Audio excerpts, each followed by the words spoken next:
Lieutenant Marcus Hale snatched the roster off the table, scanned it once, then grabbed Evelyn's rifle right out of her hands and dropped it on the floor in front of the entire squad. "Someone made a mistake," he said. Cold, flat, final. 12 soldiers watched. Nobody moved. He stepped over to the rifle like it was garbage. Like she was garbage.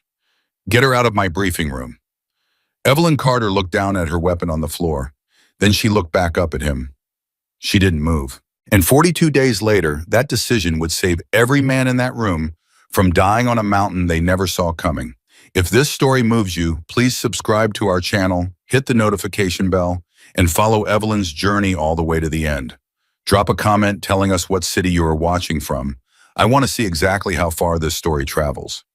The briefing room at Fort Liberty smelled like burnt coffee and old ambition. It was the kind of room that had seen 1,000 men walk in and out, confident, loud, certain of their place in the world. Maps on the walls, tactical overlays pinned with red markers. A single overhead light that flickered just slightly, enough to be annoying but not enough to justify replacing. Evelyn Carter sat in the third row, second seat from the aisle. She had her notebook open. She had her pen ready. She was early as she always was because being early was the only thing a woman in her position could control. You couldn't control who looked at you. You couldn't control what they thought when they did. But you could control the chair you sat in and the time you arrived to sit in it. She didn't look around the room. She didn't need to. She already knew what she'd see. Sergeant First Class Donnie Pruitt, 15 years and built like a refrigerator, left out in the sun too long, was leaning back in his chair. Arms crossed, talking to Private First Class Torres about something that made Torres laugh too loud and too quickly, the way young soldiers laugh when they want a veteran to like them. Corporal Wayne Briggs was picking at a loose thread on his uniform sleeve. Sergeant Morris Delacroix was eating something from a wrapper he was trying to hide. Two soldiers she didn't know well yet, Stafford and Ewan, were sharing a phone, scrolling through something, heads tilted together. All of them men. All of them used to this room. And then there was Evelyn. She wasn't pretending to be invisible. That was something people always got wrong about her. They assumed her quietness was strategy, that she was playing some kind of long game of patience and endurance. The truth was simpler, and depending on how you looked at it, either more powerful or more heartbreaking. She just wasn't interested in performing for people who hadn't earned the right to watch. She uncapped her pen and wrote the date at the top of the page. October 3rd. She underlined it twice. Old habit from her father, who used to say that dates were how you remembered what mattered later. The door opened. Lieutenant Marcus Hale walked in. He was 29 years old. West Point educated, square-jawed, the kind of officer who had been told since he was 17 that he had natural leadership qualities. His boots were perfect. His posture was perfect. His confidence walked slightly ahead of the rest of him, the way it does with men who have never genuinely been wrong about something that mattered. He carried a tablet in one hand and a paper roster in the other. He dropped the roster on the podium without looking at it, glanced around the room. Once a general survey, the way you check a room for exits, and then he picked the roster back up. He started reading names. Pruitt? Here. Delacroix? Here, sir. Torres, Briggs, Stafford, Ewan. A scattered chorus of acknowledgement, and then he paused. It wasn't a long pause. Maybe 2 seconds. Maybe 3. But in a room that quiet, 2 seconds is a very long time. Carter. Here, sir. He looked up from the roster. He looked at her for exactly the kind of moment that a man looks at something that doesn't match the category he's already assigned it to. Not hostile, not cruel, just genuinely, openly confused. And then he said it. Who gave her a rifle? The words came out even, conversational. He wasn't trying to be unkind. That was almost the worst part of it, the casualness, the pure, unthinking assumption that this was a reasonable question to ask in front of everyone, that she was a clerical error rather than a soldier. Nobody moved. Pruitt uncrossed his arms, then crossed them again.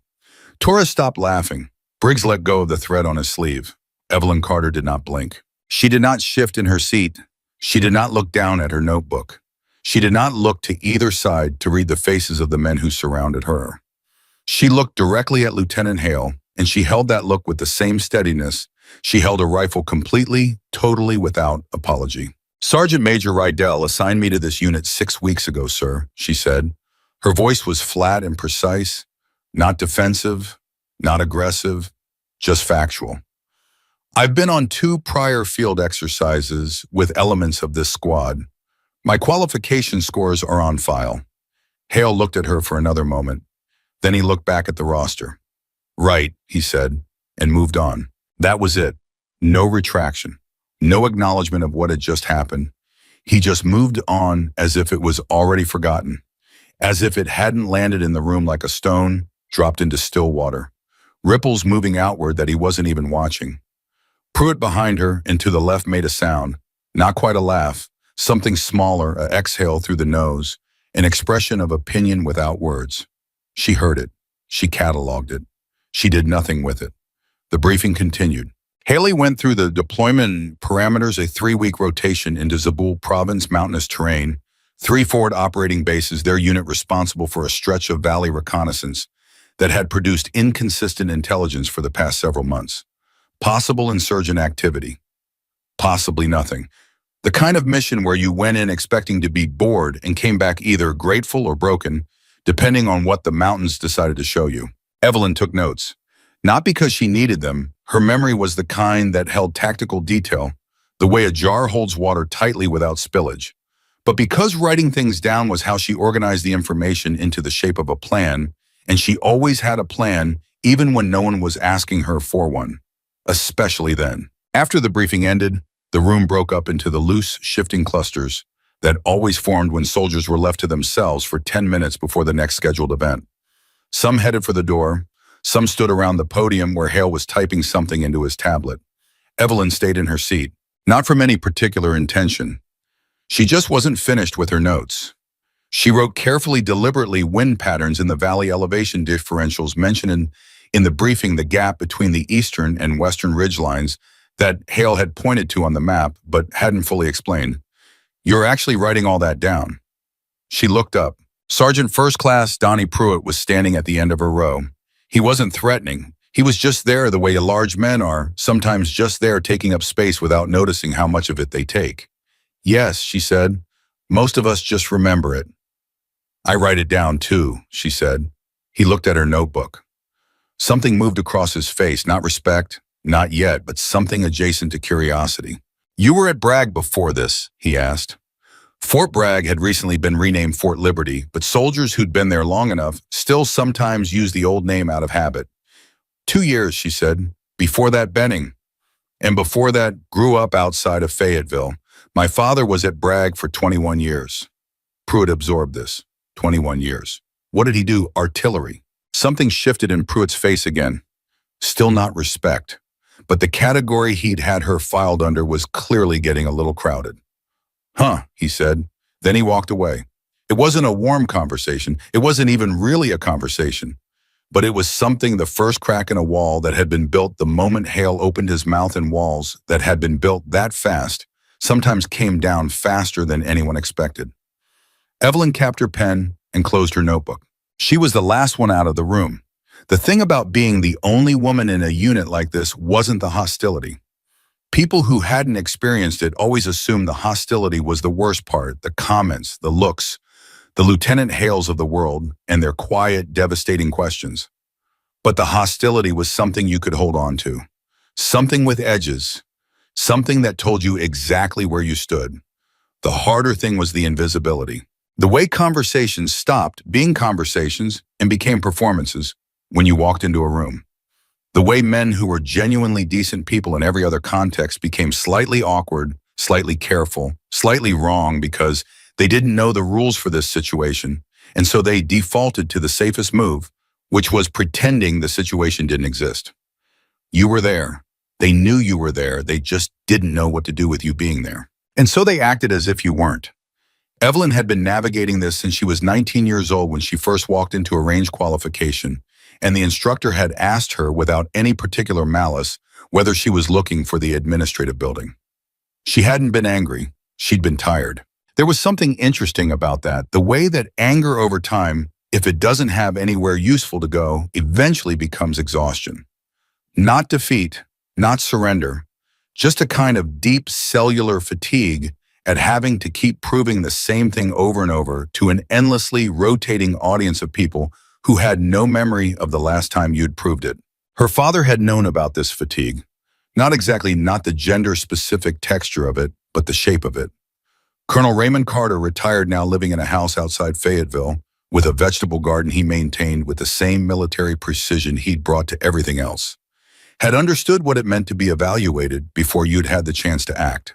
The thing about proving yourself, he'd told her once when she was 22, and furious about something she couldn't even remember clearly now, is that the people who need convincing are almost never going to be convinced by an argument. The only thing that works is showing them something they can't explain away. What if they just explain it away anyway? She'd asked. He'd thought about that for a moment. Then you show them something else. It was the closest thing to a philosophy that Evelyn Carter had ever been given, and it had served her better than anything she'd learned in any classroom or training program. Not loudness, not argument, not the political machinery of grievance that some people use as a weapon when regular weapons failed. Just show them something they can't explain away, and then show them something else. 3 days before deployment, the unit had a live fire exercise on the range at Fort Liberty. The weather was bad, gray cold, a wind off the northwest that shifted direction every few minutes in that infuriating way that made long-range shooting feel less like a skill and more like a conversation with an entity that had no interest in cooperating. The range was set up for qualification at 300 meters, 500 meters, and for the specialists and designated marksmen out to 800. 800 meters is a long way. At 800 meters, a target is a small thing, a shape rather than an object. And the shot that reaches it has been traveling long enough that the world has had time to change between the moment it left the barrel and the moment it arrives at its destination. Wind, humidity, the slow curve of the earth, at that distance, all of it matters. Evelyn shot last in the rotation. This wasn't by design, or if it was the kind of design that nobody would admit to. It was just what happened when you were at the bottom of an informal hierarchy that nobody officially acknowledged you went last. She didn't mind going last. Last meant she'd watched everyone else go first. Last meant she'd had 45 minutes to read the wind flags, to watch the way the gusts were behaving in the interval between the 200-meter mark and the 500-meter mark, to understand the pattern that the weather was making today in this specific place. Most people saw wind as an obstacle. Evelyn saw it as information. She settled into her position. The range safety officer, a tall, quiet Spec 4 named Hargreaves, ran through the standard callouts. She acknowledged them. She adjusted her scope. 300 meters perfect, 500 meters perfect, 800 meters. The wind changed. She waited. She let the change complete itself, let it reach whatever it was going to reach, and then she waited one more moment until she felt not calculated. Actually felt in a way that lives somewhere between the body and the mind that she was in the right place. She fired. The target dropped. There was a pause on the range. Not long, but there. Pruitt was standing 20 feet to her left. She heard him exhale. Heard Torres somewhere behind her say something under his breath that she couldn't make out. Heard the range safety officer click something on his tablet and write something down. She ejected the spent casing and lay still. She wasn't performing stillness. She wasn't making a statement with her calmness. She was just finished. The shot was done. The information had been processed. There was nothing left to feel about it except whatever came next. What came next was Sergeant Maurice Delacroix crouching down beside her. Delacroix was 43 years old, which made him ancient by infantry standards. A man who had been in so many places and seen so many things that he had reached a kind of serenity about the world that younger soldiers sometimes mistook for indifference. He wasn't indifferent. He was just done being surprised. "That was a good shot," he said quietly. Not loudly, not for the benefit of the room, just to her. "Wind pattern was predictable if you watched long enough," she said. "Most people don't watch long enough." "I know." He looked at her for a moment. "You're Carter's kid, aren't you? Raymond Carter." She looked at him. "You knew my father. Know of him. He was a legend at Bragg about 10 years before I got there. People still talked about him." He paused. "He ever teach you all this?" "Some of it. The rest. I figured out the rest myself." Delacroix nodded slowly. "That's usually how it goes with the good ones," he said. And then he stood up and walked back to the group. It was, Evelyn would think later, the most useful thing anyone said to her in the first 2 weeks at Fort Liberty. The night before deployment, Evelyn sat in her bunk with the map of Zabul province spread across her knees. Her bunk was at the end of the row, which gave her a small amount of privacy, a corner, a wall on one side, a locker on the other. It wasn't much, it was enough. She had arranged the space with the efficiency of someone who had done this many times, everything she needed, within arm's reach, everything she didn't out of sight. The map was not the official map. That was in her kit. This was her own version, the same geography, but annotated in her own hand in a system of notation that she developed over years of deployment preparation. Elevation in blue, water sources in green, known dead ground in red, the places where the terrain folds in ways that hide things where a mortar team could set up, and you wouldn't see them from the standard approach vectors. She was studying the valley. The valley that Hale had pointed to in the briefing, the one with inconsistent intelligence, the stretch of ground between two ridgelines that the previous unit had reported as low activity, with just enough qualification in the language to suggest that maybe they hadn't looked quite hard enough. She traced the valley's floor with her finger east to west, the way the ground rose slightly in the center before falling away toward the western approach. The way the ridgeline to the south had three distinct saddles, three places where the terrain dipped enough that something could move through without being easily visible from the valley floor. She noted all three. She noted the distance from the northern ridge to the valley floor, approximately 1,800 to 1,900 meters, depending on the exact position. She wrote engagement range maximum, non-standard, plan for. She stared at that note for a long moment. Nobody was planning for that. She knew that without having to check. The standard engagement planning for a unit like this maxed out at 800 meters, maybe 1,000 if you had a dedicated sniper element, which they didn't, or rather, they did, but the sniper element had been reassigned at the last minute, a logistics shuffle that Hale had mentioned without apparent concern in the briefing. She wrote the note again, larger this time, 1,800 meters. Plan for. Then she folded the map, put it in her kit, turned off her light, and lay in the dark for a while before she fell asleep. In her dreams, her father was standing at the edge of a range she didn't recognize, looking at a target she couldn't see, and when she asked him what he was looking for, he said, "The thing that isn't supposed to go there." The flight into Zabul province was loud and cold, and smelled of hydraulic fluid and old fear. That specific smell that military aircraft accumulate over years of carrying people to places they would rather not go. Evelyn sat near the rear of the aircraft. Across from her, Pruitt slept with his head against the hull, which seemed physically impossible to her, but was apparently something he'd perfected over years of practice. Torres was playing something on his phone with the volume off. Delacroix stared at the ceiling.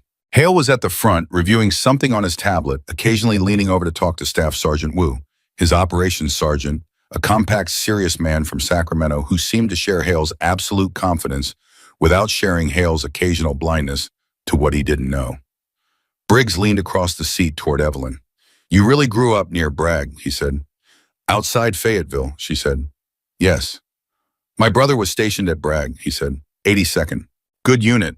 He said it was mostly just a lot of waiting. "Most of this is waiting," she said. Briggs seemed to think about this. He was young, 24, maybe 25, with the kind of open face that hadn't learned to arrange itself into anything guarded yet. He wasn't unfriendly. He wasn't anything really except young and uncertain and trying to figure out what the rules were. "That shot you made on the range," he said. She waited. 800 meters, he said, "with that wind." "The wind pattern was readable," she said. "For you, maybe." He paused. "Torres said it was lucky." "Torres missed at 500, she said without particular emphasis. Briggs almost smiled. "Yeah," he said. "Yeah, he did." There was a silence. The aircraft bumped through turbulence and nobody reacted. You stopped reacting to turbulence after the first 50 flights. "I'm not like Pruitt," Briggs said finally. He said it like it cost him something. "Or Hale, I don't have anything against you being here." Evelyn looked at him. "I know you don't," she said. "I just wanted you to know." "I know," she said again. It wasn't enough. It was nowhere near enough. But it was honest, and honesty was the currency she valued above everything else. So she studied it for what it was and let the conversation end. The aircraft dropped altitude. Below them, invisible in the dark, hazy mountains of Zabul province were waiting. Ancient, indifferent, full of the particular patience of things that have seen armies come and go for 1,000 years and expect to see 1,000 more. Evelyn looked out the small window. She could see nothing, just dark and the occasional light far below, remote and impossible to read. But she was already calculating. The first week in Zabul province was exactly what Delacroix had predicted it would be, waiting dressed up as work. Patrols went out, patrols came back, reports got filed, intelligence came in fragmented and contradictory the way it always did in mountain terrain, where the ground itself seemed to have an opinion about what you were allowed to know.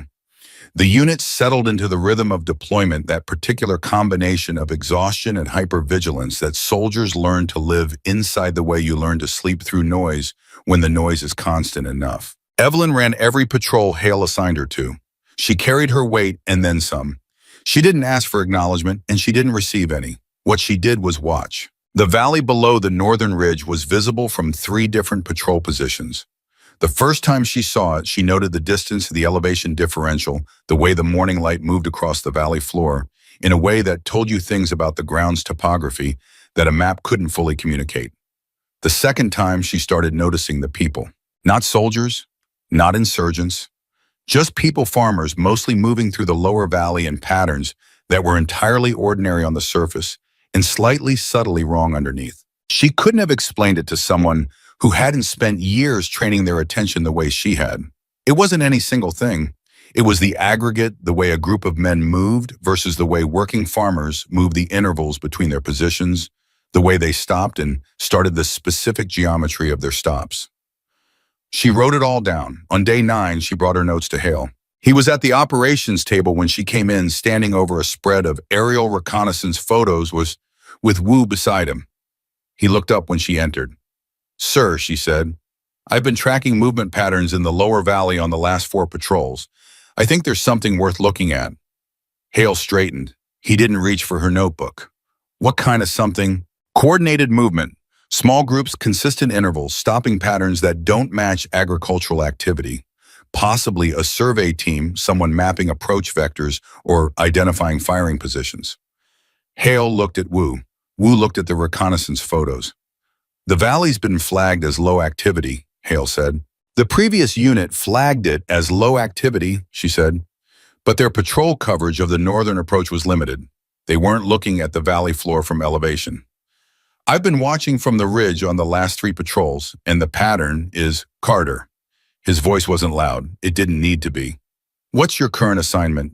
"Designated marksman, sir." "Right. So your job on patrol is overwatch, not intelligence assessment." She held steady. "I'm not claiming to assess final intelligence. I'm saying the pattern is worth reporting up for analysis." "I'll note your observation," he said, and turned back to the photographs. She stood there for one more second, just one, because she was human and she was tired, and there was a part of her that wanted him to feel the weight of what he'd just done. Then she turned and walked out. In the hallway, Delacroix was leaning against the wall with a cup of coffee. "He listened?" Delacroix asked. "He noted my observation," she said. Delacroix made a sound that was not quite a laugh. "He noted it," he repeated. "Yeah," he took a sip of coffee. "For what it's worth, I saw what you were looking at on yesterday's patrol. The stopping pattern." She looked at him. "You saw it too." "I've been doing this for 19 years, he said. "I know what farmers look like, and I know what people who are pretending to be farmers look like." He paused. "But I'm also not a lieutenant with a West Point degree and a deployment record to protect." "So you're not going to say anything?" He looked at her steadily. "I'm saying it to you." It wasn't betrayal. She understood that.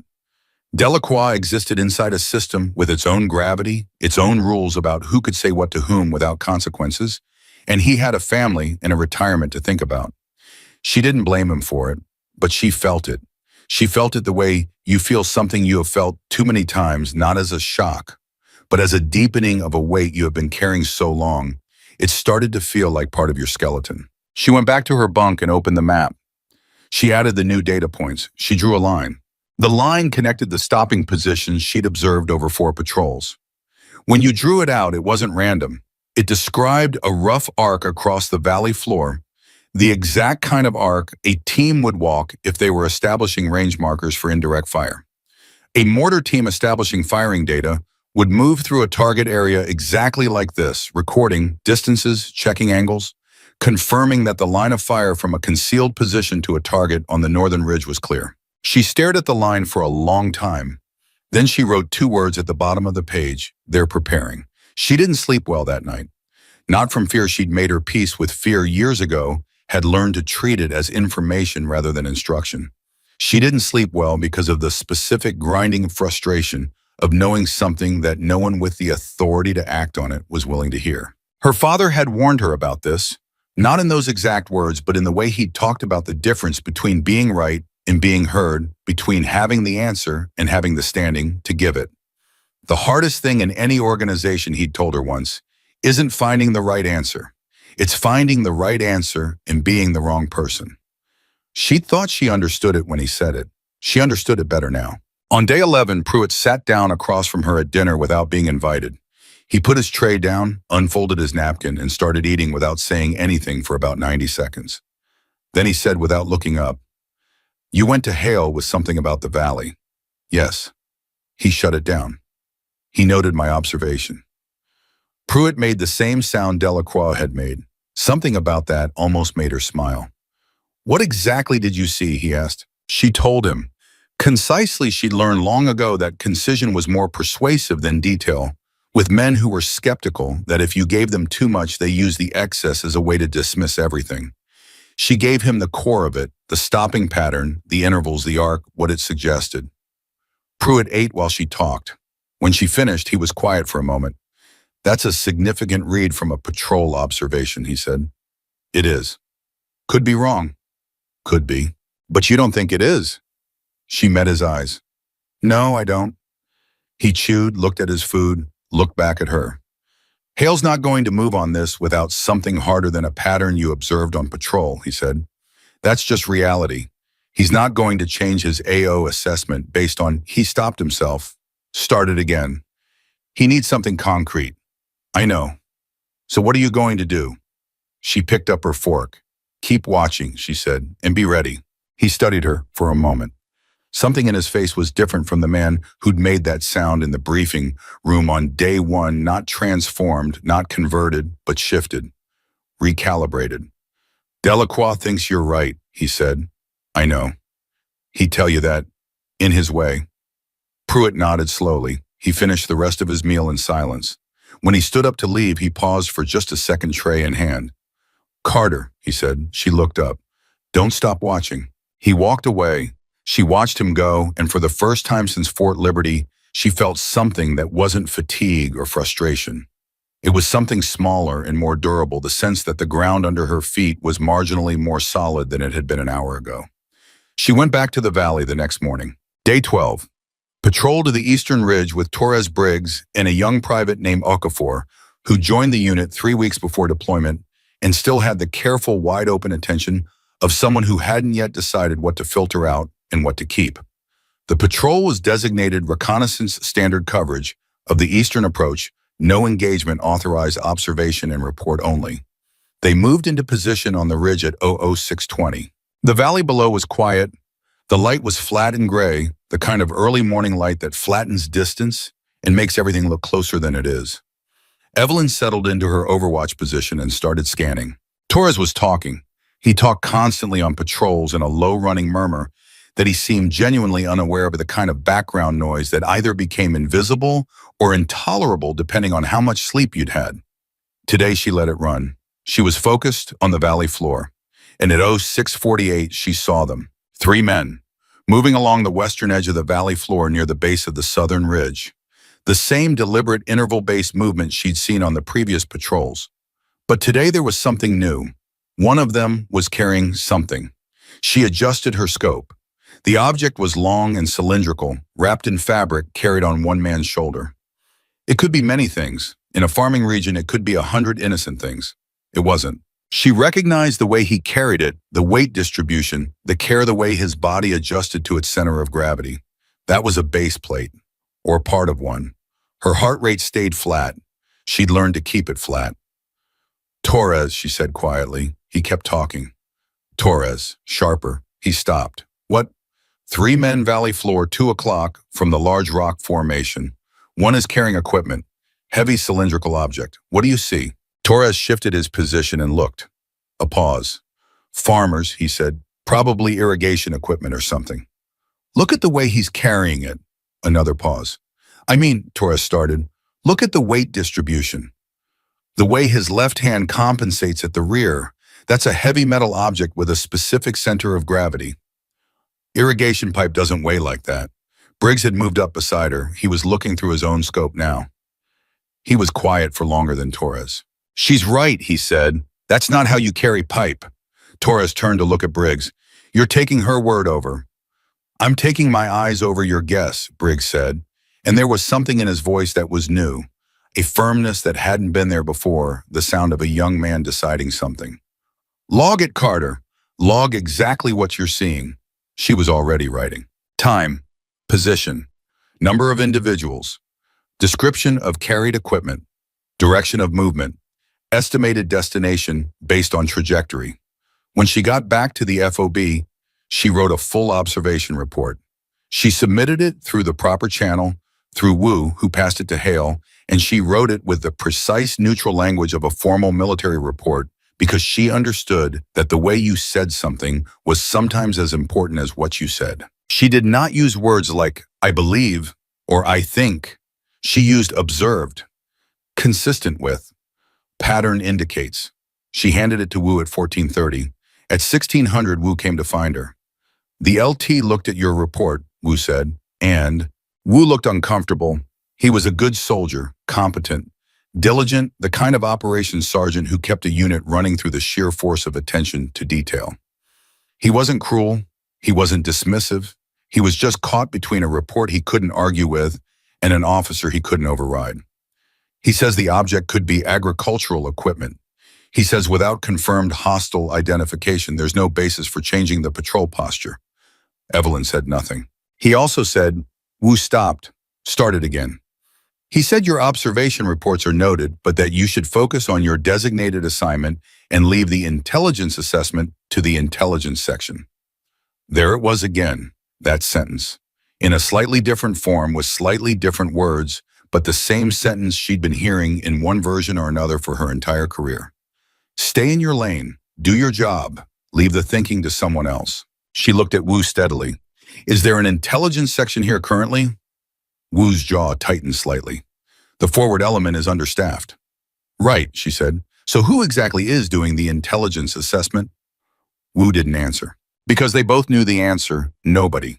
Nobody was doing the intelligence assessment with the rigor it required because Hale had decided the valley was low activity, and the valley was going to stay low activity until something forced him to update that assessment. And the kind of thing that forced a lieutenant to update an assessment was usually the kind of thing that also got people killed. Thank you, Sergeant Wu, she said, and walked away. That night, she sat with Delacroix outside the FOB for 30 minutes after dinner, in the particular quiet that falls over a forward base in the early evening when the activity of the day has ended and the anxiety of the night hasn't fully begun. He killed the report, she said. Not a question. Wu told me, Delacroix said. Tell me something, Morris. She almost never used his first name. He noticed it. How many times have you been on a deployment where someone saw something coming and the right people didn't listen? He was quiet for a while. 3 times, he said finally. What happened? He looked at the dark shape of the mountains against the slightly less dark sky. Once nothing happened. The thing we were worried about never materialized, and we never knew if it was because we were wrong or because the enemy changed their plan. He paused.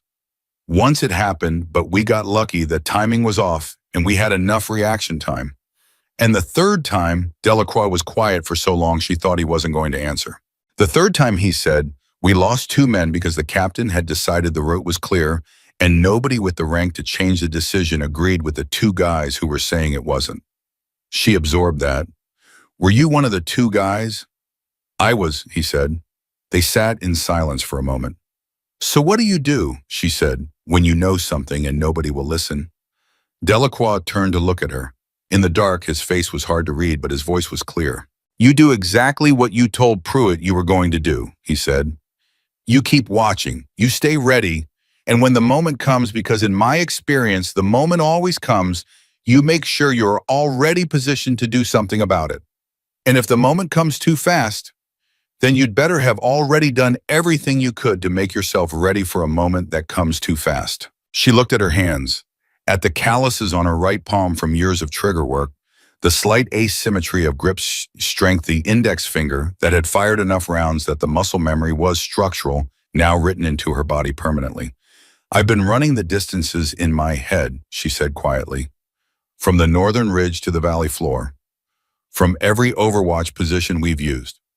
Delacroix looked at her, and, he said, from the best position on the northern ridge, the one we haven't used yet because it's outside the standard patrol arc, it's approximately 1,840 meters to the center of the valley floor. A silence. That's outside standard engagement range, he said. Yes. By a significant margin. Yes. He was quiet for a moment. Have you shot at that range before? Down. In training, as she said. Twice.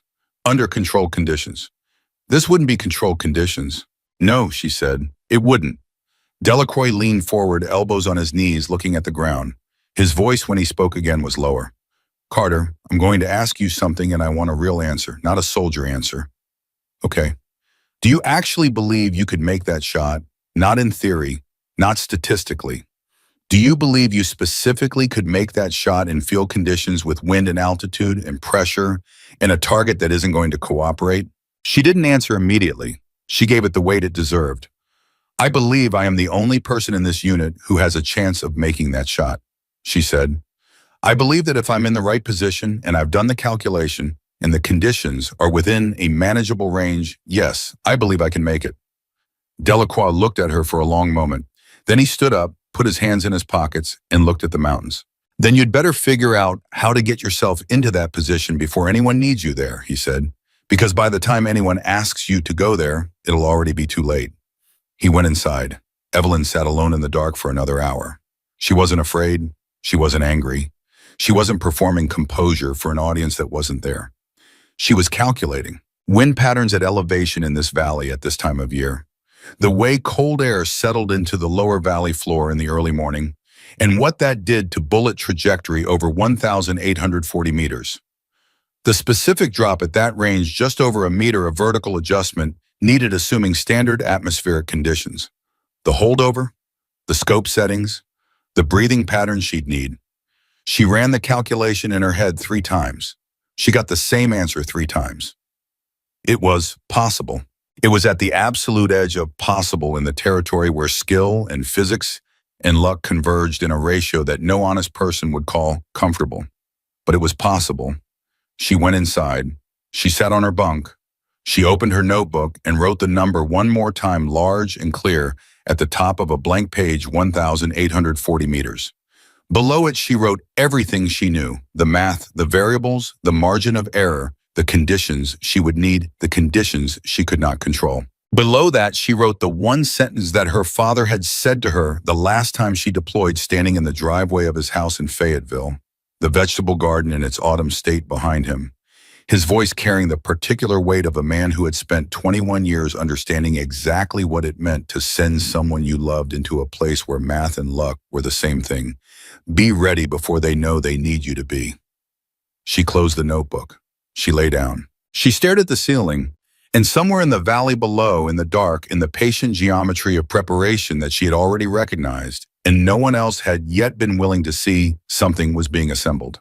She knew it. She couldn't prove it. Not yet, but she was already ready. She didn't sleep past 04:30 anymore. It wasn't insomnia. It was something more purposeful than that. Her body had made a decision without consulting her, had decided that the hours between 04:30 and first light were the most important hours of the day, the ones where the valley was still and the patterns were clearest and the mind could work without the noise of 12 other people moving through the same space. She would lie still for exactly about 5 minutes after waking, not resting, processing, running through everything she'd recorded in the previous 24 hours, every observation, every data point, and every small deviation from what was ordinary. Then she would get up, dress in the dark, and go to the one window in the FOB that faced south toward the valley, and she would stand there for 10 minutes with her notebook and write whatever came.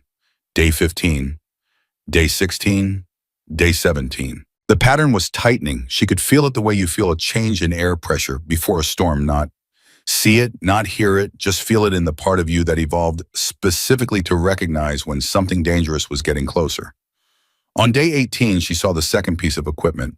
It was Torres's patrol. She'd been assigned to it as Overwatch again, same ridge as before, same early morning start. She was in position at 0615, scope up, valley floor, at full attention. Torres was behind her doing the thing he always did, which was narrate the morning in a low, ceaseless murmur. At 7023, men appeared on the valley floor. Different men from the ones she'd tracked before, different body types, different movement patterns. But one of them was carrying something that made her stomach go absolutely still. A bipod, disassembled, wrapped, but the shape was unmistakable to anyone who knew what they were looking at. And beside the man with the bipod, a second man carried a canvas bag that sat low and heavy at his hip, heavy the way a mortar tube is heavy, with the specific density of thick steel. She had the scope on them for 4 seconds before she called it. Torres, valley floor, same 2 o'clock position as last time. 2 men, one carrying a disassembled bipod, one carrying what appears to be a mortar tube in a canvas bag. I need you to look at this right now. Torres looked, and for the first time since she'd known him in all the patrols, all the briefings, all the dinners where he'd sat 2 seats away and talked too loud and dismissed her reads, without even looking, Torres went quiet. A full 10 seconds of quiet. "That's a tube," he said, not a question. "Yes, he stopped, started again. "That's a mortar tube." "That's what I've been telling Lieutenant Hale for 9 days, she said. Her voice was flat. She wasn't trying to make it land as an accusation. It just did. Torres said nothing for a moment. Then, "We have to report this. I've reported it twice. Write your own report. Put your name on it." He looked at her. "Put your name on it, Torres. If there are 2 of us reporting the same thing, he has to respond." Torres picked up his radio. Back at the FOB, Hale had the reports from both of them on his table within 2 hours. He called Evelyn in alone first. She stood in front of the operations table while he read. She watched his face as he read, not aggressively, just observationally, the same way she watched everything. She could see the precise moment the text moved from something he could dismiss to something he couldn't entirely dismiss. A small tightening around the eyes, a barely perceptible shift in his posture. He put the report down. "You believe this is a mortar system being staged in the valley. I believe what I observed is consistent with the components of a mortar system being transported to a staging position," she said. "Combined with the movement patterns I've been tracking for 9 days, which I've reported twice, I believe there is a significant probability that a mortar position is being established in the lower valley." "Probability," he said. "I can't give you certainty without confirmation. I'm giving you a high-confidence assessment based on direct observation." He looked at the report again. Then he looked at her. "Carter, I'm going to be straight with you." He paused, and she could see him choosing his words carefully, which was itself information. When Hale was dismissive, he was casual, and when he was careful, something in him was working. "I have an area assessment from the previous rotation and from our own intelligence element that characterizes this valley as low activity. What you're describing would be a significant departure from that assessment. I can't reorient this unit's operational posture based on patrol observations of equipment that could have an alternative explanation." She had rehearsed this conversation in her head, or a version of it, enough times that she knew where it was going, and she knew what she was going to say. "Sir, I understand the intelligence picture. I'm asking for one thing. Let me run an observation post on the northern ridge, the extended position at the far end of the patrol arc for 48 hours. Me and whoever you can spare. If I see nothing that confirms what I've reported, I'll drop it. If I do see confirmation, you'll have it on record before anything happens." Silence. He looked at her. She looked back. "That position is outside the standard patrol arc," he said. "I know. It would require authorization for an extended observation element." "I know." Another silence. Longer this time. "I'll think about it," he said. It was not yes, but it was the first time he hadn't simply noted her observation and moved on. Something had moved, not far, not enough, but something. She walked out. In the hallway, Wu was waiting. He'd clearly been listening through the door, or close enough to it. He looked at her with an expression that she'd learned to read on him, a specific combination of professional sympathy and personal helplessness. "He'll think about it for 2 days and then decide against it," Wu said quietly. "Probably," she said, "unless something pushes him." She looked at Wu carefully. "What kind of Something. He looked at the door for a moment, then back at her. The report from the previous rotation, the one that called the Valley Low activity. I pulled the original yesterday. The patrol coverage that informed that assessment covered the eastern and western approaches. The Northern Ridge approach was listed as inaccessible terrain not surveyed. He paused. Not surveyed, that assessment was made without anyone ever looking at the valley from the position you were talking about. She stared at him. Nobody told Hale that, she said. Nobody told Hale that, Wu confirmed, because nobody looked closely enough at the original report's methodology. They just took the conclusion. The silence between them had weight. Wu, she said, you need to tell him. I know, he said, and the way he said it told her he already had his hand on the door. She stepped aside. She stood in the hallway and listened to Wu's voice through the door, low and professional and precise, explaining to Hale what he'd found. She couldn't hear Hale's responses, but she could hear the quality of the silence between Wu's sentences, the silence of a man recalculating. She walked away before the conversation ended. That evening, Delacroix found her at dinner. Hale approved a 48-hour observation post, he said. He said it the way you deliver news that is both good and insufficient, carefully without celebration. Northern Ridge, extended position. He's sending you me, Briggs, and Okafor. She put down her fork. When? Day after tomorrow. 500 start. She looked at him. What changed his mind? Wu told him about this previous rotation survey gap. He paused. And Torres went to him separately. Told him he saw the same thing you saw on the ridge this morning, and he was putting his name behind your assessment. She absorbed that. Torres, the man who'd said her 800-meter shot was lucky, who'd said farmers when she'd called the equipment. Torres had gone to Hale with his name on her assessment. She didn't know exactly what had shifted in him on that ridge this morning, whether it was the undeniable shape of a mortar tube in a canvas bag or something older and slower that had been moving in him since the range, since the briefings, since all of it.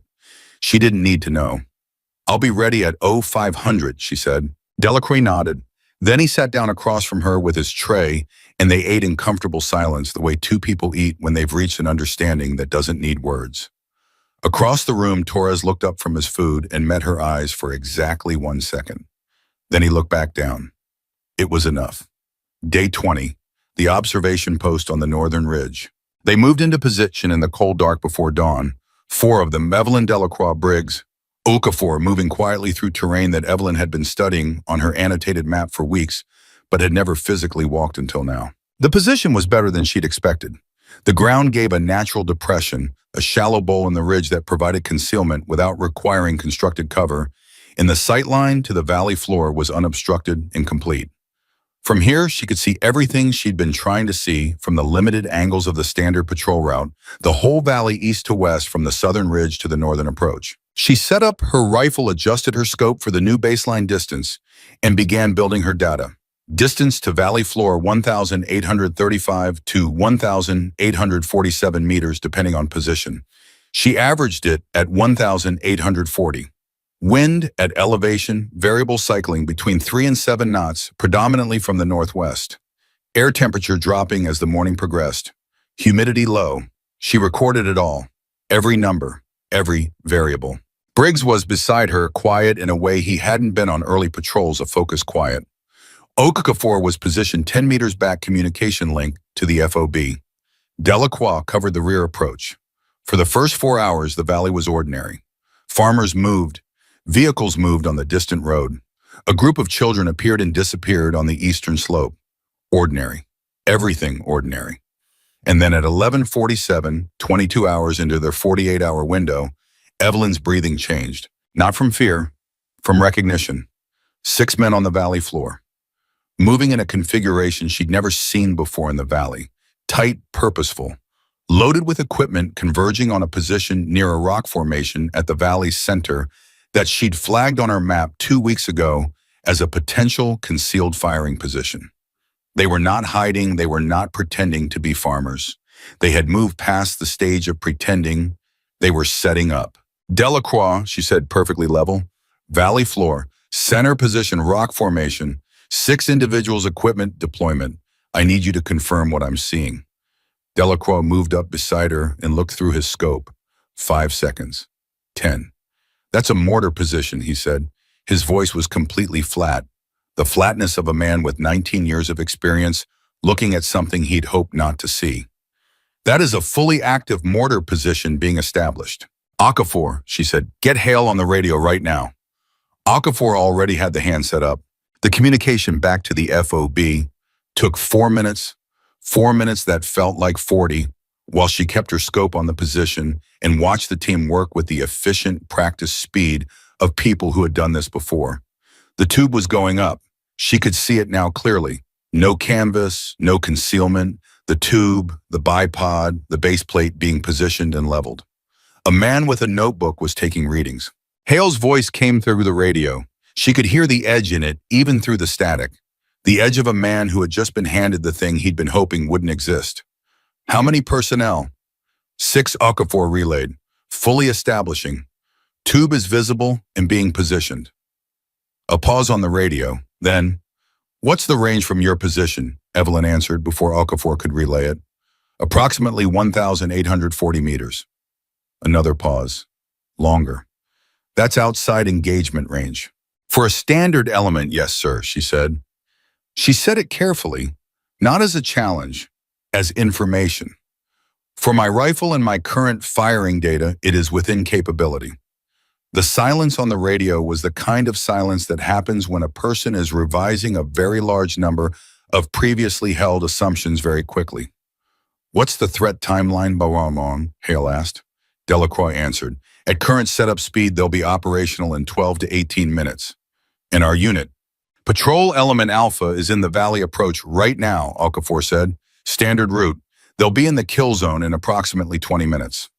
The math was simple and terrible. Evelyn had already done it. 12 to 18 minutes to operational. 20 minutes to the patrol entering range. A window of somewhere between 2 and 8 minutes, and that window was only real if the shot happened at the earliest possible moment, which was now before the position was fully hardened, before the crew was dispersed into protected positions around the tube. Sir, she said into the radio. Her voice was as steady as she'd ever heard it. I have a firing solution. I have the data. I have the position. I need authorization. Silence. She could hear Hale breathing. She could hear under that the specific sound of a man confronting the moment where everything he'd assumed about a situation, about a person, about himself was being renegotiated in real time. If I'm wrong, she said, the cost is a diplomatic incident and a missed shot. If you don't authorize, and I'm right, 12 soldiers die in 20 minutes. More silence. Delacroix murmured beside her, barely audible, he's going to do it. Carter, Hale's voice came through the static. Sir, you're authorized, take the shot. She was already prone. She'd been building to this position for the past 6 minutes, settling her body into the ground the way she'd learned to settle it, not rigid, not tense, but anchored a specific relationship between her mass and the earth that removed all unnecessary movement from the equation.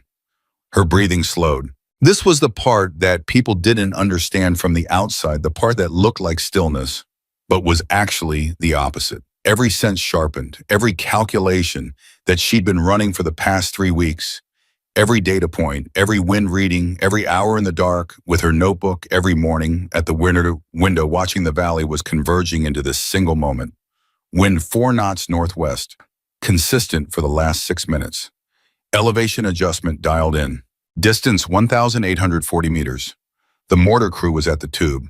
1 man kneeling at the base plate. 2 men with ammunition. 1 man still reading his notebook. She found the notebook man in her scope. The team leader. The one whose absence would cause the most disruption. She exhaled half a breath. Held. The world got very quiet. Briggs somewhere behind her was not moving. Delacroix was not moving. Okafor was not moving. The entire ridge was holding its breath with her, or she was holding hers with the ridge. It was impossible to tell the difference when everything aligned this completely. She felt the trigger reach the wall. The math was done. The calculation was complete. There was nothing left but the moment. And she had been ready for this moment for longer than anyone in this unit. Longer than Hale, longer than Pruitt, longer than Torres, with his changed mind and his late courage. She had been ready for this moment since she was a child, watching her father at the range. Since she first understood that a rifle was not a weapon but a question, and that the answer to the question lived in the space between the heartbeats, in the poise that the body makes when it is most perfectly itself, most perfectly still, most perfectly honest. She squeezed. The rifle fired.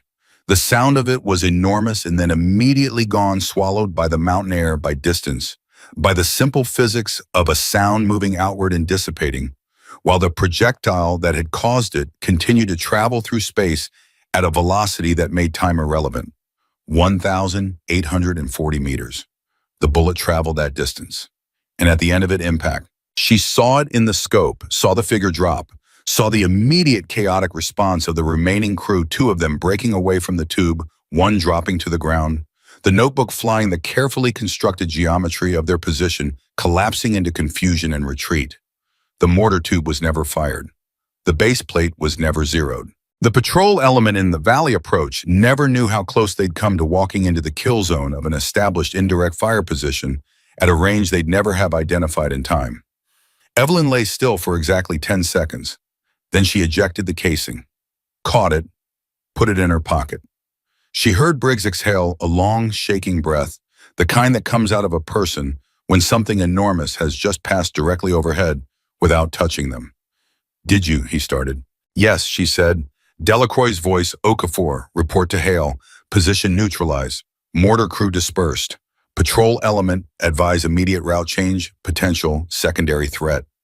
Okafor was already on the radio, his voice faster than she'd ever heard it, the words tumbling with the controlled urgency of someone relaying information they can barely believe they're relaying. And Evelyn Carter lay on the cold ground of the northern ridge and looked through her scope at 1,840 meters of Afghan mountain valley, and thought about her father standing at the edge of a range in Fayetteville, telling her to show them something they couldn't explain away.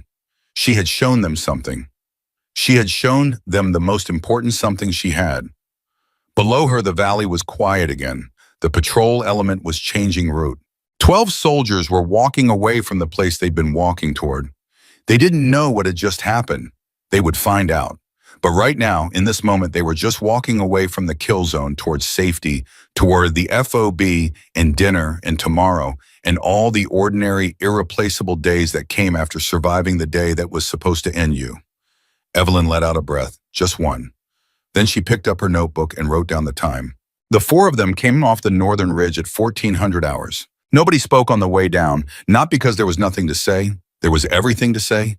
The kind of everything that fills a space so completely that language can't find a way in. Briggs walked behind Evelyn the whole descent, and twice she heard him start to say something and stop himself. Okafor kept his eyes on the ground. Delacroix moved with the particular steadiness of a man who had seen enough of the world that even a shot at 1,840 meters, that had just redirected the futures of 12 people who didn't know it yet, registered as something to be processed rather than something to be performed about. The FOB came into view below them, and standing at the perimeter waiting was Lieutenant Marcus Hale. He was alone, no Wu beside him, no cluster of soldiers. Just him standing at the edge of the compound, with his arms at his sides and his face doing something complicated that Evelyn could read from 50 meters away, the face of a man who had authorized something he hadn't fully believed in and was now standing in the aftermath of having been wrong about everything that led to that moment. She kept walking, steady pace, same pace she'd used on every patrol. When she was 10 feet from him, he said, "Carter." "Sir." He looked at her for a moment. Then he looked past her at Delacroix, at Briggs, at Okafor, and then back at her. "The patrol element is safe," he said. "They've been rerouted, no casualties." "Good," she said. Another pause.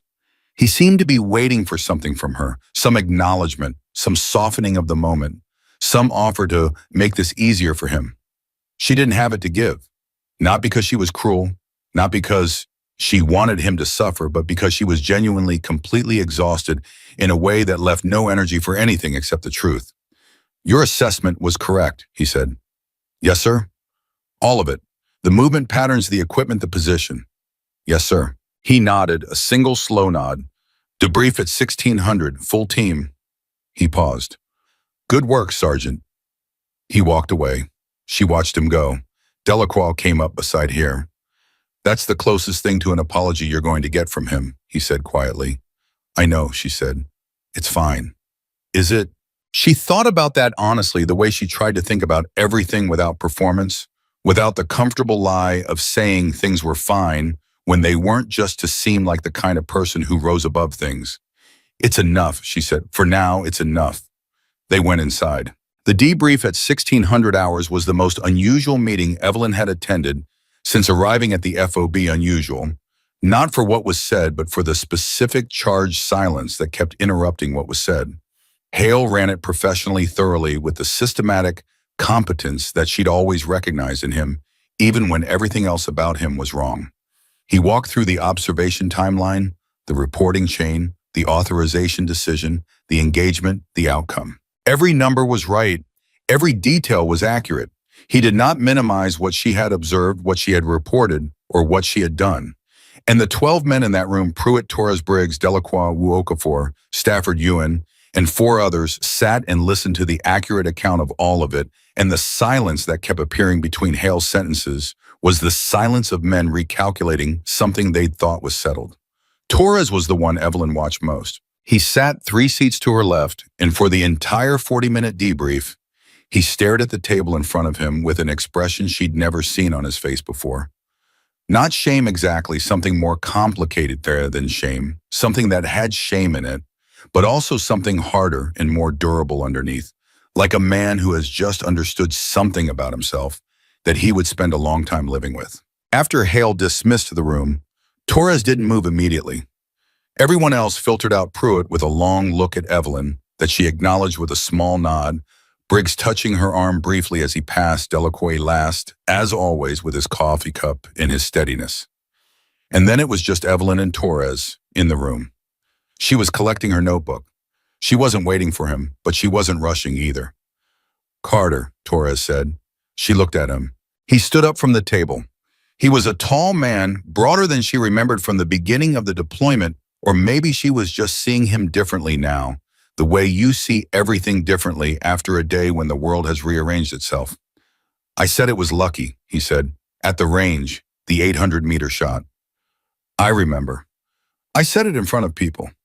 I remember that too." He looked at her with the direct, uncomfortable look of a man who had decided to do something hard and was going to do it without flinching. "I was wrong. It wasn't luck.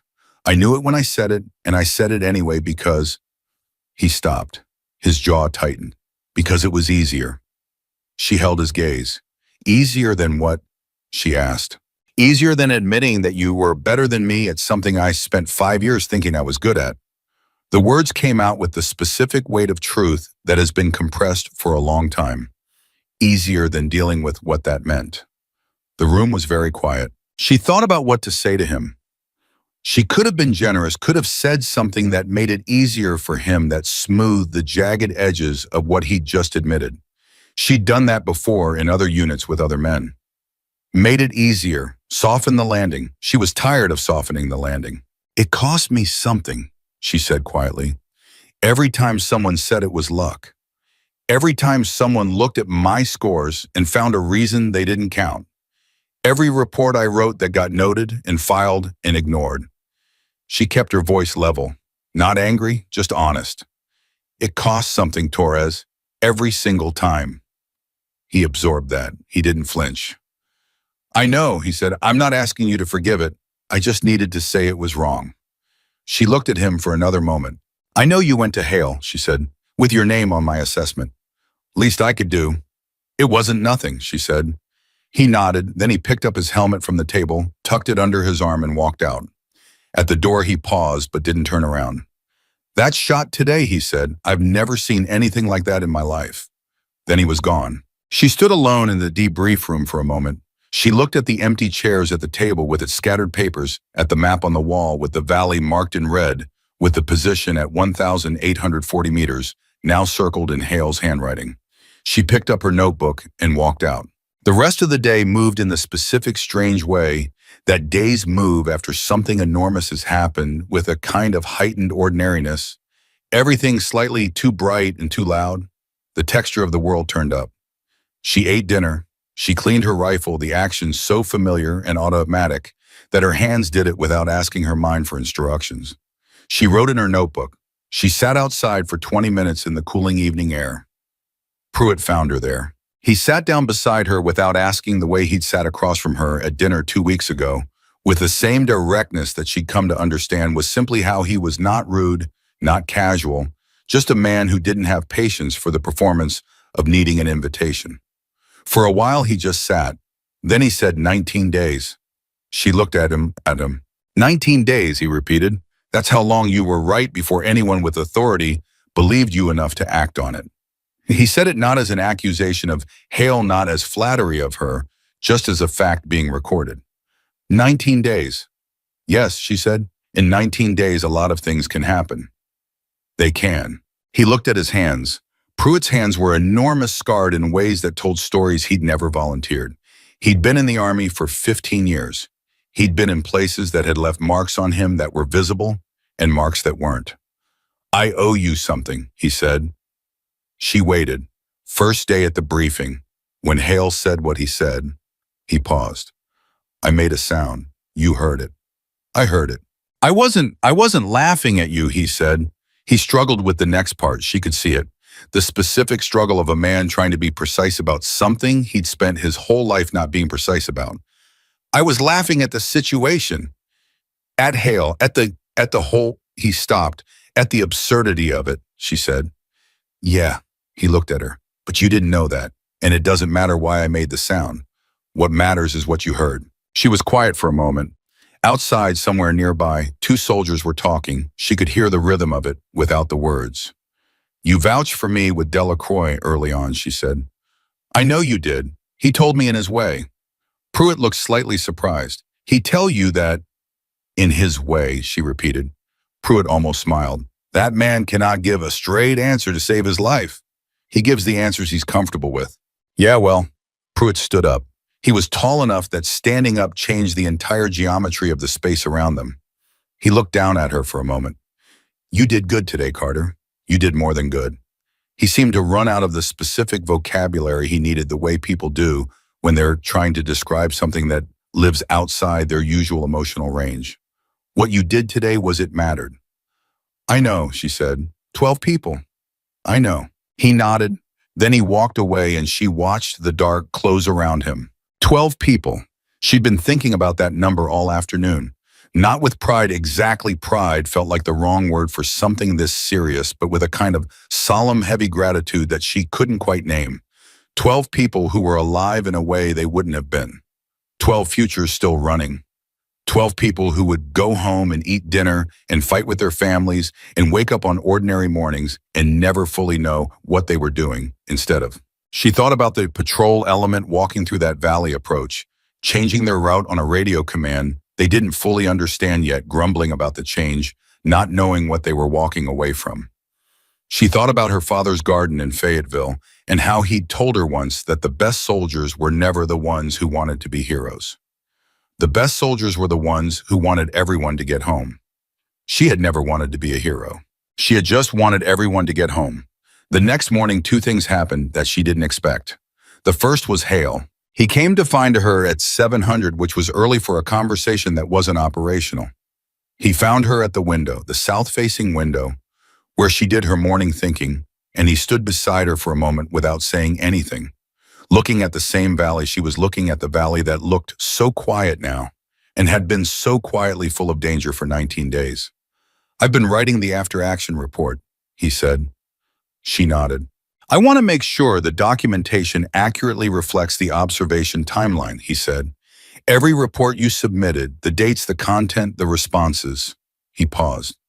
The full record. She looked at him. That record isn't flattering to the response. No, he said. It's not. She held his gaze. You're going to leave it in. I'm going to leave it in, he said. Every detail. The dismissals, the response timelines, all of it. He was quiet for a moment. That's what an accurate record looks like. It was not a small thing. She understood that. An after-action report that accurately documented the dismissal of her intelligence assessments was a document that lived in the official record that moved up the chain, that told a story that reflected poorly on his decision-making. He was choosing to tell that story anyway. Thank you, sir, she said. Don't thank me, he said. It's what the record should be. What it should have been all along. He looked at the valley one more time. 12 soldiers, Carter. Because you were right and I was slow. He said it without flinching. I'm going to have to live with the slow part. He walked away. She turned back to the window. The second thing that happened was Okafor. He came to her after breakfast, young and earnest, with the specific energy of someone who had made a decision about something and was going to act on it before he lost his nerve. He was 22 years old. He'd been in the Army for 2 years. He was from Houston, she knew, and he had a younger sister. He talked about sometimes in a way that told you the sister was the person in the world he most wanted to make proud. He stood in front of her with his hands slightly awkward at his sides. Sergeant Carter, he said, I wanted to say something. Go ahead, Okafor. I've been thinking about before the patrol, before the shot, the whole... He gathered himself. I watched you on this deployment. From the beginning. I didn't say anything because I didn't know what I was supposed to say or who I was supposed to be yet, but I watched. She waited. And I want to... Utu, he stopped. Started again. I want to be the kind of soldier who says something when they see something, the kind who writes their name on a report when they know someone's right even when it's not convenient. He looked directly at her. I want to be the kind of soldier who doesn't make someone wait 19 days.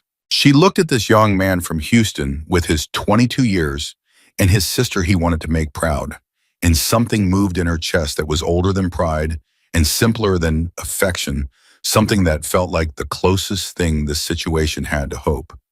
Then be that, she said. Yes, Sergeant. It's not complicated, Okafor. It's just... She thought about her father, about Delacroix, about all the versions of this lesson she'd received and given and was still learning. It's just deciding that the truth matters more than the comfort of not saying it. Yes, Sergeant. And then actually doing it every single time, even when it costs you something. He nodded, and the nod had a quality to it, a resolution, a settling that she recognized. She'd seen it in herself once at 19 years old, standing on a range for the first time and understanding that she had a gift and that the gift came with obligations she hadn't yet fully mapped. You did it on the ridge, she said, when you had Torres look again. That mattered. He blinked. He hadn't expected that. I just told him to look. Yes, she said. You told him to look. She let that settle. He walked away with something different in his posture, something straighter, not from pride, but from the specific alignment that happens when a person's sense of themselves and their sense of what's right come into the same line. She watched him go and thought about the arithmetic of influence, the way one person's decision to see clearly, to report honestly, to put their name on the truth could move through a unit like water, through rocks, slowly at first, then all at once. On day 23, the official after-action report was filed. Wu showed her a copy before it went up the chain. She read it carefully, the way she read everything, not quickly, not skimming, but with the full attention that she'd trained herself to give to information that mattered. It was accurate, every detail, the original observations, the dates of her reports, the responses, the 19 days, the observation post-authorization, the engagement at 1,840 meters, the outcome. And at the bottom of the engagement summary, in the language of formal military documentation that was nevertheless unmistakably clear, engagement conducted by Staff Sergeant Evelyn Carter, designated marksman, shot taken at approximately 1,840 meters under field conditions, direct hit confirmed, mortar position neutralized, a patrol element casualty 0. She read that last line 3 times. Patrol element casualty 0. That was the sentence. That was the whole story compressed into 4 words that contained 12 lives and 19 days of being ignored and 1 shot at the edge of everything she was capable of. She handed the report back to Wu. It's accurate, she said. I know, he said. I made sure it was. She looked at him, this careful, competent man who had told Hale about the survey gap, who had made sure the record was right, who had done the things that were in his power to do. Wu Ta said that, she said. You did good too. He looked slightly startled. Then he nodded with the contained satisfaction of a man who doesn't need much but appreciates what he gets. The report moved up the chain. Word moved differently, the way word always moves in a military unit, faster than paper and harder to trace. By day 25, the adjacent units at the other FOBs in the province had heard something. By day 27, the story had acquired a number 1,840 meters, That specific and unignorable number, and numbers traveled well because they were hard to reinterpret. On the morning of day 28, Evelyn was cleaning her rifle when Delacroix came and sat across from her. He watched her work for a moment. She moved through the process the way she always did, methodically, precisely with the full attention she gave to everything that mattered. "You know what I keep thinking about," he said. "Tell me." "That first briefing," he said. "Hale in the roster." She looked up briefly. "I keep thinking, what if you'd reacted? What if you'd argued or walked out or made it into the thing it was?" He paused. "What if you'd given him a reason to send you somewhere else?" She thought about that. "I thought about it," she said. "I know you did." "I thought about it every day for the first week," she said honestly. "Some days I thought about it for several hours at a time." "What kept you here?" She considered the question. It deserved a real answer, not a neat one. "Because leaving would have proven him right," she said. "Not right about me, right about the category he'd put me in. The category where women who get dismissed leave, and that becomes the proof of the dismissal." She set down the cleaning rod. "I wasn't going to do that." "So you stayed and proved the category wrong." "I stayed and did my job," she said. "The category sorted itself out." Delacroix looked at Aaron for a long moment with the expression he wore when he was deciding whether to say the thing he was thinking. "There's something I should have told you on day one," he said. She waited. "Your father, Raymond Carter, what he did at Bragg, the reputation he had. It wasn't just the artillery, it was the way he treated soldiers." He leaned forward slightly. "He was known for something specific, for seeing people that other officers didn't see. The private in the back of the room. The soldier nobody thought was worth watching. He had a reputation for seeing who was actually good before they had had the chance to show it." She was very still. "He used to say this is what people repeated about him. He used to say that the most dangerous thing in any unit wasn't the enemy. It was wasted talent that nobody bothered to look at." She looked at her rifle, at her hands, at the familiar geometry of something she'd given her life to being the best at. "He never told me that story," she said quietly. "Maybe he didn't need to," Delacroix said. "Maybe you already were the story." She put the rifle down. Outside, somewhere beyond the walls of the FOB, the valley was doing what the valley always did, being ancient and vast and indifferent to the small human dramas that played out in it and around it and because of it. The mountains didn't know her name. The wind she'd read so carefully didn't care that she'd read it correctly. The distance of 1,840 meters was just distance. It didn't know what it had meant, what it had taken, what it had changed. But the 12 soldiers who were alive knew. And one by one, in ways small and large, formal and private, in after-action reports, in quiet conversations, and a young soldier from Houston who had decided what kind of person he was going to be, the knowing was spreading. Evelyn Carter picked up her rifle. She finished cleaning it, same as always. The report reached Colonel Diana Marsh's desk on day 31. Marsh commanded the brigade. She was 54 years, so 28 years in uniform, and she had the particular quality of attention that comes from spending nearly 3 decades learning to read between the lines of official documentation, to hear not just what a report said, but what its structure revealed about the people who wrote it and the events that preceded it. She read Hale's after-action report twice. Then she read it a third time, slowly paying specific attention to the observation timeline.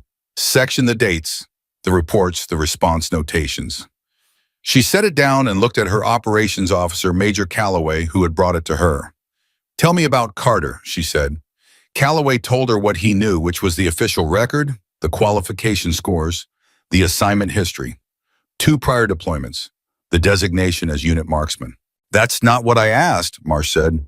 "Tell me about Carter." Calloway paused. He'd been working with Marsh long enough to know the difference between those 2 requests.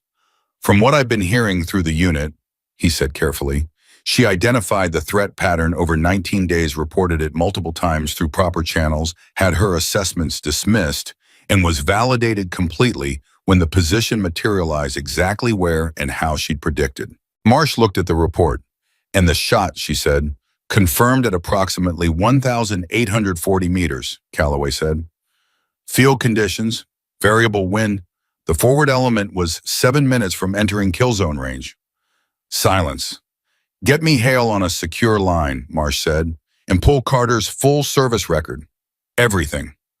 Calloway left without a word. Marsh looked at the report one more time, at the number, at the 4 words at the bottom of the engagement summary that she'd read 3 times already and would read again, patrol element casualties 0. She thought about the 19 days. She thought about what 19 days of accurate intelligence being dismissed looked like from the inside, what it cost the person carrying it day after day, filing reports into a system that kept handing them back with the notation noted and nothing more. She had been that person once. Not with a rifle, not in these specific circumstances, but she had been the person in the room whose information didn't land with the weight it deserved, who had to watch decisions get made from incomplete pictures while the complete picture sat in her notebook going nowhere. She knew what that cost. She picked up her pen and wrote 2 words at the top of her notepad. Fix this. At the FOB, Evelyn knew none of this. She was running a patrol on day 31, Eastern Approach, standard route Briggs and Torres, and a soldier named Park who transferred in 2 weeks ago and was still learning the rhythms of the unit. She was in Overwatch at a standard position, nothing unusual, the kind of patrol that had composed most of her deployment and would compose most of any deployment, the long, patient, necessary work of being present and watching before anything dramatic happened. Torres was different on this patrol. She'd been noticing the change in him since day 20, since the debrief, since their conversation in the empty room. He'd always been competent. She'd never doubted his competence, only his willingness to use it honestly, and now the competence had a different quality, a purposefulness that had shed something. The performance of confidence had been replaced by something quieter and more genuine, and it made him considerably more effective and considerably more bearable to work beside. At 10:30, Torres called her position on the radio. Carter, Overwatch. I've got 2 individuals on the eastern slope moving north. They're staying close to the rock line. What do you see? She was already on it, had been for 30 seconds. I see them, she said. Their movement pattern is avoidance. They're tracking our position and staying outside direct line of sight. They know we're here. Threat assessment. Unknown. Could be intelligence collection. Could be nothing. She tracked them through her scope. They've stopped. One is observing our patrol route with looks like binoculars. That's surveillance, Torres said immediately. That's surveillance, she confirmed. I'm calling it in. Already writing it, she said. This was what had changed. Not dramatically, not with apology or announcement, but functionally, the unit had reorganized itself around a different understanding of what her observations meant and what they were worth. Torres called it in. Briggs confirmed. The report went up the same day. Hale responded within the hour. The route was adjusted. A follow-up surveillance request was submitted to the intelligence element. Everything moved the way it was supposed to move when the information channel was working. When they got back to the FOB that afternoon, Evelyn wrote the patrol report and felt for the first time since arriving at Fort Liberty something that was simply ordinary. The ordinary satisfaction of a system functioning the way it was designed to function. No fighting for her observations to be heard. No watching the decision-making move forward on incomplete information while she sat outside of it. Just the work, clean and clear and properly connected to its purpose. She almost didn't know what to do with the feeling. She sat with it for a while, turning it over, making sure she recognized it correctly. Then she wrote a short note in her personal notebook. Not the tactical one, the other one, the one she'd kept since she was 20 years old, that held the things that didn't belong in official documentation. She wrote, today it worked the way it's supposed to work. Then remember this, because it doesn't always. And when it doesn't, this is what you're working toward. She closed the notebook. Delacroix knocked on the doorframe. Marsh wants to talk to you, he said. She looked up. Colonel Marsh? Brigade Commander, yes, he paused. Direct line, 15 minutes. She absorbed this. Any indication what?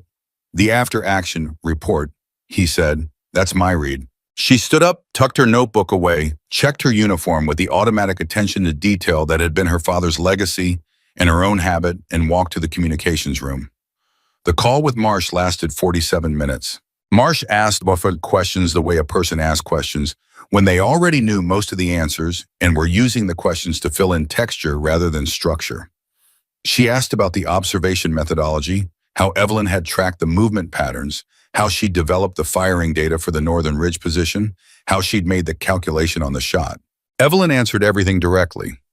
No elaboration beyond what was asked, no performance, no effort to make the answers sound more impressive than they were. Just the facts clean and precise, the way she learned to present information to people who deserved accurate information. And then Marsh asked the question that wasn't about the shot. Tell me about the 19 days, she said, a pause. What aspect of them, ma'am? All of it.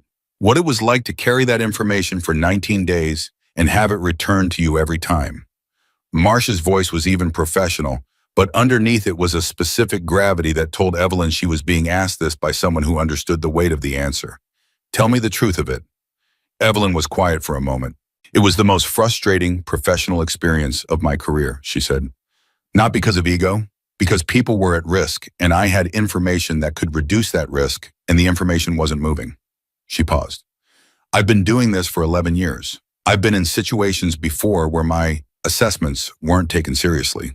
But 19 days of watching a threat develop while the reports went nowhere, that was a different category.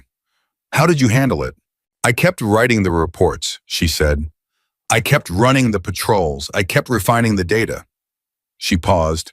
I prepared for the possibility that the moment would come whether or not anyone was ready for it, and I made sure I was ready. Silence on the line.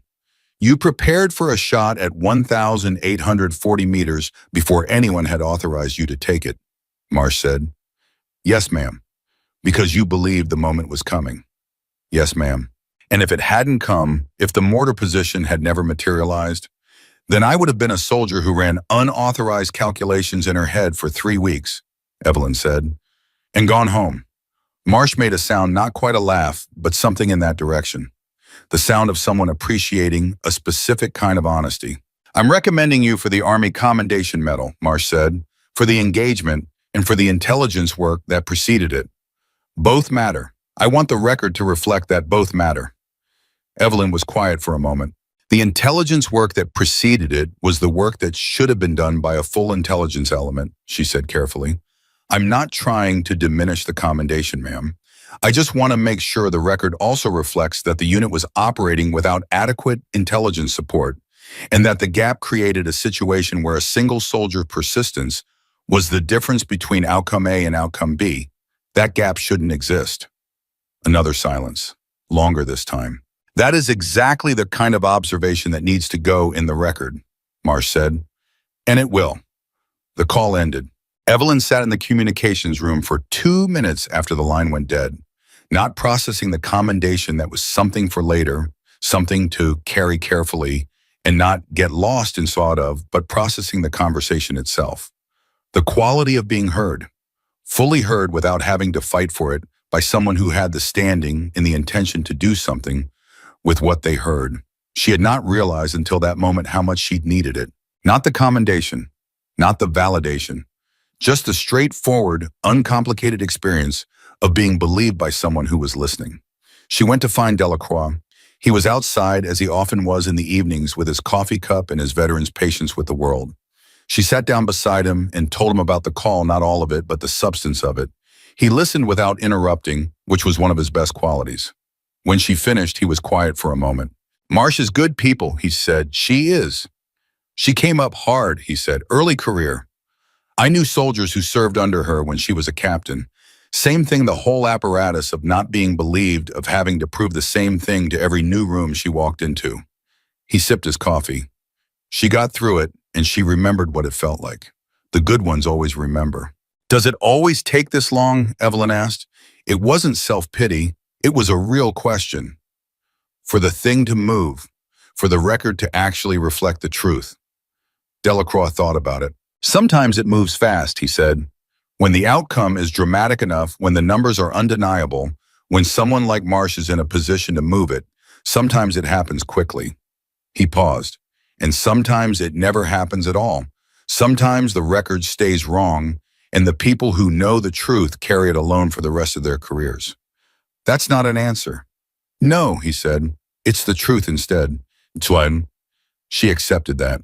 On day 35, the 12 soldiers from Patrol Element Alpha came to the FOB. They'd been operating out of a different forward position, and Evelyn had known they existed as a number 12 without having faces to attach to the number, without the specific humanizing detail of people rather than a count. They came as a group, which wasn't typical, and which told her someone had organized it, had made a deliberate decision that this was something they needed to do as a unit rather than individually. She found out later it had been their squad leader, a staff sergeant named Kimani, who had been told the full story by his chain of command on day 22 and had spent the days since then figuring out how to respond to information that large. They came to find her in the early afternoon.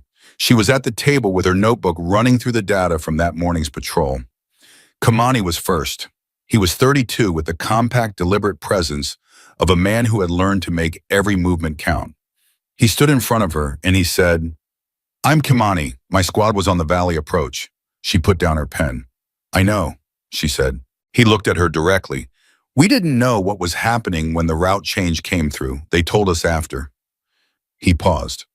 "I've been trying to figure out what to say to you for 10 days. "You don't have to say anything," she said. "I know I don't have to," he said. "That's not why I'm saying it." Behind him, 11 soldiers, she could see them through the doorway, standing in the kind of loose cluster that meant they'd come together, but were uncertain about the protocol for what they were doing, waited. "We're alive," Kimani said, "specifically and directly because of what you did. Not just the shot, the 19 days, the reports, the preparation." His voice was steady, but she could hear underneath it the specific resonance of someone who had spent 10 days sitting with the knowledge of how close they'd come to something that didn't happen. "All of it." She looked at him. "I was doing my job," she said. "You were doing your job when nobody was letting you do it properly," he said. "That's different." She couldn't argue with that. One by one, the 11 soldiers behind him came in. Not all of them spoke. Some just nodded. Some shook her hand. One young private from Georgia, who couldn't have been more than 21, looked at her with an expression so raw and unguarded that she had to look away for a moment, because the full weight of what his face was showing was almost too much to carry directly. The last one through the door was a soldier she hadn't noticed at first, a woman. Spec 4, younger than most of the others, with a specific set of her shoulders that Evelyn recognized immediately and viscerally, because she had worn it herself for 11 years, the posture of someone who is always slightly braced for the question of whether she belongs here. Her name was Specialist Andrea Reyes, and she shook Evelyn's hand and held it for a moment longer than was strictly necessary and said in a voice too low for the others to hear, "I've wanted to do what you do since I was 16 years old. I've been told every version of every reason why I shouldn't be here." She looked at Evelyn with the direct, serious look of someone delivering something important. "You're the first person I've ever seen prove all of it wrong at once." Evelyn felt something crack open quietly in the middle of her chest, not dramatically, not loudly, just a small, specific fracture in the wall she'd been building and maintaining and living behind for 11 years, the wall that kept the exhaustion from becoming despair and the frustration from becoming defeat. She gripped Reyes' hand and, "Don't let them slow you down," she said. "Every room that tells you that you don't belong, that's just a room that doesn't know you yet." Reyes nodded. Her eyes were bright. "Yes, Sergeant." They all left. Evelyn sat alone in the room for a long time. She didn't cry. That's worth saying. Not because crying would have been wrong, but because the emotion she was sitting inside wasn't grief or relief. It was something older and heavier and more complicated. Something that didn't have a clean name in English, or maybe any language. The feeling of having carried something enormous for a very long time, and finally in a specific moment feeling the shape of why you carried it. She picked up her notebook. She opened it to the page with the number written large at the top. 1,840 meters.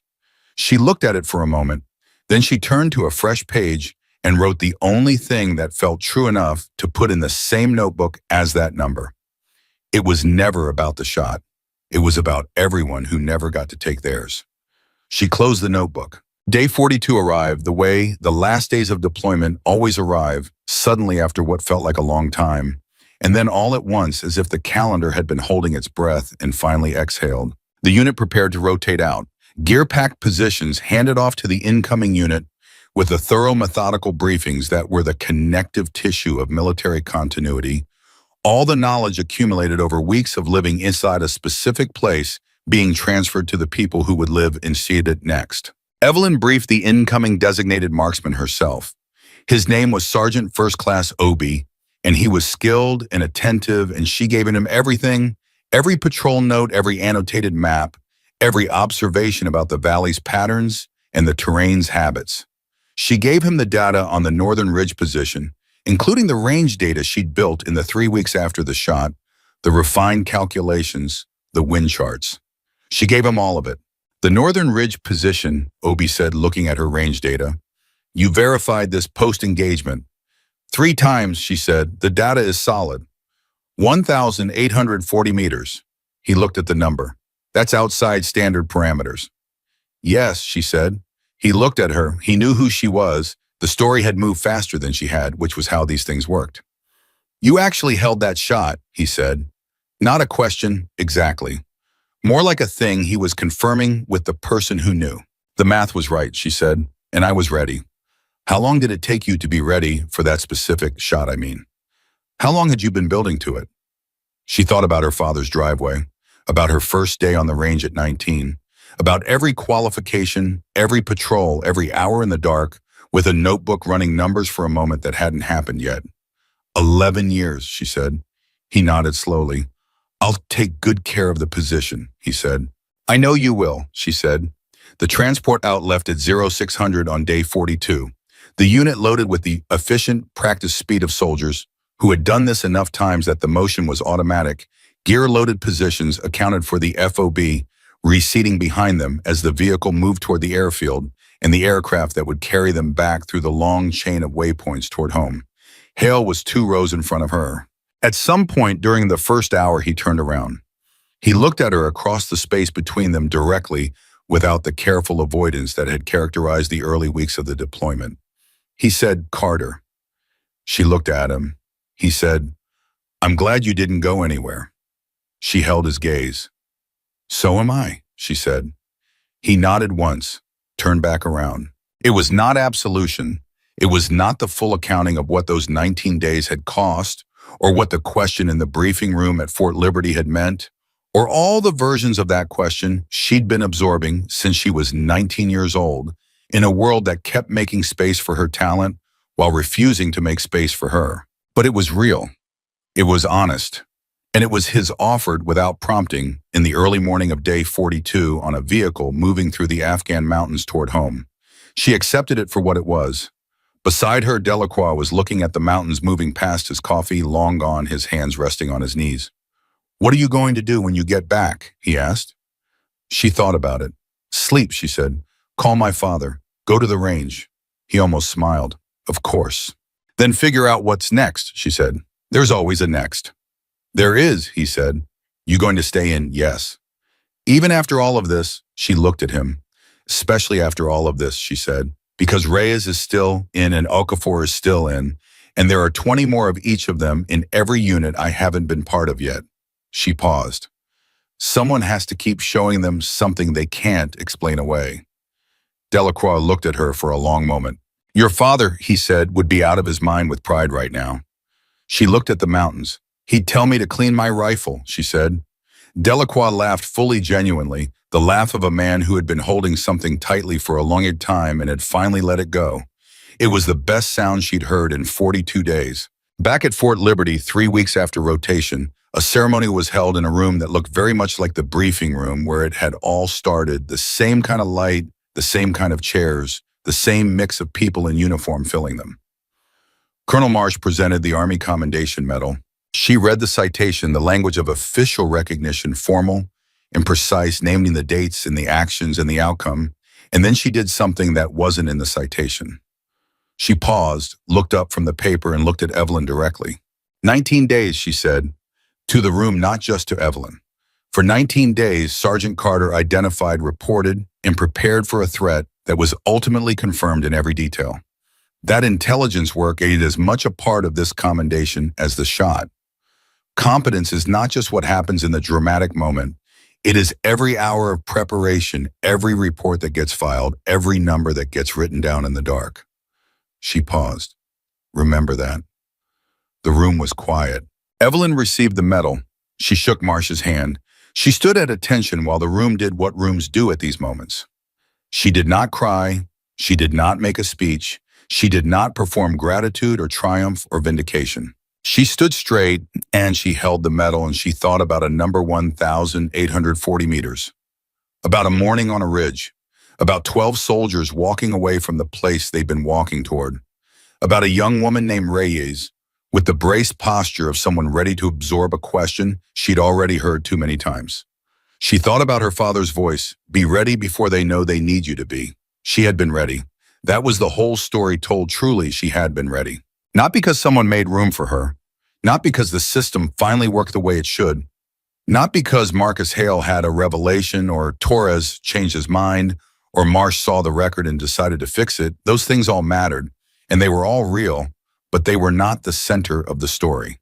The center of the story was simpler and harder and more durable than any of that. The center of the story was a woman who knew exactly what she was capable of, who built herself toward the moment before anyone told her the moment was coming, and who was standing in exactly the right place with exactly the right preparation when the world finally needed her to be.